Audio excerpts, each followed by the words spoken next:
Hello, I'm Tom Wistersell. I'm JT Wistersell. I'm Jack Wistersell. I'd like to welcome you to another edition of From the Couch, NBA All-Star Edition. The starters have been announced. We're going to break them down, see what we like about the players, talk a little bit about the first part of the year, how they've done.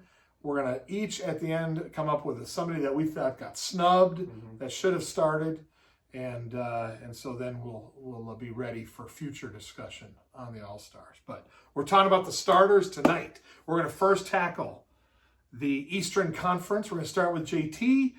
Tell us about Kyrie Irving and his ability to start in the All-Star game. Yeah, Kyrie won the job. Wasn't who I would have picked, but he's still averaging 28 points per game on the season. We know he's one of the deadliest handles in the league. Such a tough shot creator, shot maker. He's so talented with the ball in his hands. I personally thought he missed a little too much time to earn this spot, just with everything going on there. I know it's a separate discussion. Either way, he's easily one of the 5 best point guards in the NBA and still an unbelievable talent and still averaging 28 points per game this season. Yeah, definitely. 5. Boy, I'd say higher than 5. It's top 3 probably. Top three is probably better. Any thoughts on Kyrie? We'll be getting to Kyrie later. That's all I have to say right now. Getting to Kyrie later, talking about a little snub going on. All right, good. Okay, well, let's talk about Bradley Beal from the Washington Wizards. Jack, what's your thoughts on Beal? Last year got snubbed from the All-Star. This year it wasn't going to be the same with the stats that he's averaging, putting up so many points. Even though his team isn't doing very good, they're starting to come on a little stronger, starting to get their chemistry going a bit. And everyone knew he deserved this spot, so I don't think anyone's going to argue with this one at all. Yeah. How about you with Beal? Yeah. Snubbed last year from the game entirely after averaging 30 points per game. Raised that by 3 for 33. Leads the league in scoring. Had a number of big scoring outbursts on the season. Absolutely think he deserved to be in the All-Star game and a starter. Been one of the best guards in the East this season. Okay. All right. Let's talk about the captain of the Eastern squad. Not playing right now due to injury, but Kevin Durant. JT? Just miraculous how well he's been coming back from that injury. 29 points per game. He's just done such a good job. 7 rebounds, 5 assists, 52% from the field, 43% from deep, and leading this team to the 2nd seed. We know he's one of the best shooters in the league. Doesn't matter if you get a hand in his face. He's just rising right up over it. When he decides to attack, he can rise up and finish over guys as well. And even when he turns it on the defensive end, he's one of the better defenders in the league. And I think the 2nd best player in the league as well. I think he's to be taking that spot from Kawhi Leonard. So I love Kevin Durant. Absolutely deserved to be the captain of the East. Okay. Thoughts on KD? Best pure scorer of all time. We just have to say it. 7-footer, moving like a guard. Possible to guard. And I do agree with JT. He is the 2nd best player now. Kawhi Leonard's kind of fallen off. Kevin Durant just came right back where he left off. Fun to watch KD. So, Jack, we're going to talk about Giannis as a starter. What do you think about Giannis so far? I think the Giannis had not a great as year as last year in his couple of years, but I think he still deserves a spot. Obviously, maybe the best player in the NBA at times still right now. Sometimes he drops off. Just got to stay a little bit more consistent, but, I mean, in the end, I wouldn't be surprised if this man's holding the MVP again by the end of the year when it's all said and done. Okay, your thoughts on Giannis? His down year is, and I do agree, it's a down year, but it's just funny. It's 28 points per game, 11 rebounds, 5.8 assists, 56% from the field. They're the 3 seed and it's down. They've fallen off from where they were in past years. Giannis has 2, especially I think some of the playoff mishaps have costing him right now, but still so deadly, especially in transition. Love seeing him attack the basket and the rim, and just he plays with so vicious whenever he plays. So much fun to watch. Deserves to start. Okay. And the last starter in maybe the tallest front line of any NBA All-Star team ever, right? Durant, Giannis, and then you drop Joel Embiid in there. So tell us about Joel Embiid, JT. Joel Embiid, it's kind of funny because I'm wearing this shirt, but I think he's the front runner for the MVP. He's just been phenomenal this season. This is what's like, oh, if Joel Embiid could just be healthy. Well, he's healthy, and we are getting to enjoy the full show that is a healthy Joel Embiid. 29 points per game, 10 rebounds, 54% from the field, and 40% from deep. That's a big one, especially we know that Ben Simmons' shot still has not come along quite yet. They have the #1 seed. He's one of the better rim protectors in the league. Love the way his post game, he's so intimidating and tough down there. And he's even done a good job in the mid-range, making some shots too. So love Joel Embiid and needed to be the leader of this team at the center spot. Could have been a captain, honestly. Okay. All right, let's head over to the Western Conference. Jack, we're going to start with you with Luka. Tell us about Luka. Luka Doncic has been not great this year, if I'm just going to put it my way. I think he's been very up and down, not quite what you see. And there could have been some other names here, but in the end, still Luka. There's not many other guys you want in the clutch or running your team right now. Runs that Mavs offense. He just makes it look so special. Makes it so easy for all his teammates. So I think he deserves his point guard spot. Yep. All right. What are your thoughts there? I disagree with him, and we'll get to that a little later. Okay. You like the Luka spot, don't you? No, I was disagreeing that Luka deserved it. Oh, okay. Yeah, that's all what I right. disagreed with. All right. Good. Okay. Let's talk about Steph Curry.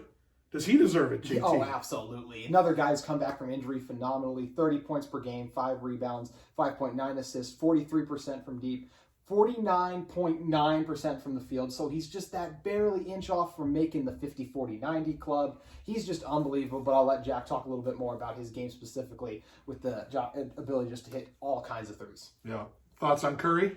Actually, I think it's the same story. Steph Curry been incredible this year, but still not his best year ever for a lot of these stars. They've taken a little bit falling off. Short season coming back. Steph Curry's not playing with his usual players. Just the other night he went 5 for 20 from 3. That's not a Steph Curry night you like to see, but in the end, there's not another guy I want shooting threes behind the arc than Steph Curry. Best shooter of all time. I was just going to ask that question. Can we agree that he is the greatest shooter of all time? What do you think? I don't think it's that close anymore. Yeah, I thought it was. I mean, his only competition hasn't played a game in going to be 2 years. So his teammates. So all right. So let's talk about the captain of the West squad. We're going to talk about somebody from the Los Angeles Lakers, Jack, LeBron James. Tell us about LeBron. As a guy that hit 35,000 points tonight and joining Carmelo and Kareem Abdul-Jabbar, there's no one more deserving of this spot. This is the best player in the NBA right now. Probably will be for a couple more years because he just doesn't seem to age. Still flies through the lane, still makes amazing plays. And I do also think it's been a little bit of a down year for LeBron. There's a trend coming. It's not great for the league. A lot of the best players trying to get a little older. And this one's for LeBron. A couple times he isn't quite looking good in games. Back-to-backs, he's struggling. With Anthony Davis out now, it's time to see LeBron really step up and show us why he's the GOAT. Pretty amazing what LeBron is doing. What are your thoughts on the GOAT? The GOAT. As you have 25 points per game on the season, 8.2 rebounds, 7.9 assists. He has a streak going of consecutive games of over 25, 5 and 5. That is one of the longest we've ever seen by a player. Still 50% from the field, and honestly a career best 37% from deep too. We've seen him extend his range out to not as consistent from Dame and Steph from that range, but able to make a shot or two from there as well. Still attacks the basket, can make any pass you want. I love LeBron, obviously, and he was definitely the captain of this team. Still the best player on the planet. Yeah, I have to agree with you there. So let's talk about Jokic from the Nuggets. JT, what's your thoughts I love on Jokic. I think he's third in the MVP race for me. And I've just loved he's been more aggressive this year. Hey, Jamal Murray's been struggling. I got to step up. This is his team. He realizes that. 27 points per game, 11.3 rebounds, 8.6 assists, 57% from the field, and 39% from 3, carrying a Denver Nuggets team. And for the specific portions of his game, I'll let the person talk who's been his own game has been compared to Jokic. Wow. Okay. When you watch Jokic, a lot of people at the start of the year knew Jokic was playing great, but the Nuggets had a really bad start to the year, and I think they've really just brought along, and Jokic has been the key to that success. They brought themselves back in the playoffs, and Jokic has been carrying them all the way, and I think Jokic is second in the playoffs and second in the MVP race as well right now. I think that he's just showing his true talent, and he's just carrying that team unbelievably. Wow, very impressed with Jokic, of course. So, and the last starter from the Clippers, a little injured right now, but talk about Kawhi, Jack. Kawhi's the type of guy that never disappoints you, I feel like, when you watch him play. You're going to always get the same thing, and that's just amazing plays. Doesn't miss many jump shots. He's got the robotic jump shot going where it always just goes straight in. And I just think he's an incredible player, and I wish that we could see him more because I feel like he sits out a lot of games still. And he said he's not going to sit many back-to-backs, but it'll be great to see. And coming up soon against the Jazz, team hasn't been able to stop. Hopefully he can carry this Clippers team to a win. All right. The season Kawhi is having is typical of the type of person he is, basically. It's easy to compare the two. It's very quiet, but he's still really good. 26 points per game, 5 assists, which is a career high for him, 51% from the field, 38% from deep. And we're so focused on how good the Lakers have been this year, and even Utah is the number 1 seed. Forget the Clippers are at the 3rd seed, and with Paul George and him clicking another year, they're still finals contenders. Yeah, no doubt about that. So NBA All-Star, I see it right here. Sunday, March 7th is the All-Star game. So, all right, let's talk about a snub. Let's talk about who deserved to start that we didn't talk about yet. We're going to start with JT. Who's your All-Star starter snub? Who do you got? Damian Lillard deserves the other guard spot over Luka. Dame stats, 29 points per game, 7.4 assists, 44% field goals, 38% from deep, carrying this team to the 4th seed with no CJ McCollum and Yusuf Nurkic. It's really close between the two. They both average 29 points per game. They're both below average defenders. Dame shoots it a little better from 3, but Luka does have a better field goal percentage. Luka is a better passer, but I feel like Dame's the clutchest player in the NBA, so it's very close between the both of them. The slight edge for me is I feel like Dame has been really good for most of the year, and I didn't think Luka started it very well. I feel like Luka's come on really strong lately, especially if you look over those last 6 games. The entire month of February, he's been over 25 points per game, but before that, there were a lot of struggles, inefficiencies, lots of turnovers. He averages more turnovers than Dame himself, too. And I really think Dame deserves his spot for the clutch, the big-time plays, the leadership, and help willing this team to the 4th seed in the West with those starters out. So got to give some love to Dame Dollar. Okay, all right. Jack, who's your snub? I have to go Jaylen Brown on this one over Kyrie Irving. Kyrie Irving has missed 10 out of 30 games. That's 1/3. That means every 3 games he's only playing 2. I just don't like a guy like that getting this type of respect in the league as an all-star. When you have guys like Jaylen Brown, for example, who the Celtics, they're in the playoffs right now, but they're not playing the best basketball. He's carrying that team right now. Jason Tatum isn't quite playing exactly like everyone would think. And Jaylen Brown's truly been the best player on this team right now. And I just think that he deserved that spot over Kyrie Irving. Okay. My snub is going to be from the Lakers, Alex Caruso. No, it's not. It's not. I got to agree with you, JT. Yeah. A little big sky bias here, but Dame should be starting. He elevates his game. I think he's still getting better. He's better this year. And so he's on the rise. I think he deserves a start instead of Luka. So there's my thought there. So. I want to throw in one quick thing about Jaylen Brown, just interesting about his career. If you guys remember back to that 2016 draft, I believe it was Ben Simmons and Brandon Ingram. And those were the 2 guys we always talk about in that class. But slowly but surely, that 3rd guy's come along. And that guy is Jaylen Brown. This year averaging the 26 points per game, 51% from the field, 41 from deep. Just so happy for his maturation. And we know he's one of the best 2-way players as well. So I totally agree with you on the snub on the Eastern side. I do feel like it's a shame that that Ben Simmons we don't talk about him. I still think that he should be one of the 5 best players in the NBA. But he can't. Until you can shoot, you got to be able to shoot. So there we go. So what's coming up next, JT? Well, first, I actually do have another question to throw out to the panel. And it ties perfectly into what you just talked about with Ben Simmons, because the All-Star has a huge factor in it, is the fan vote.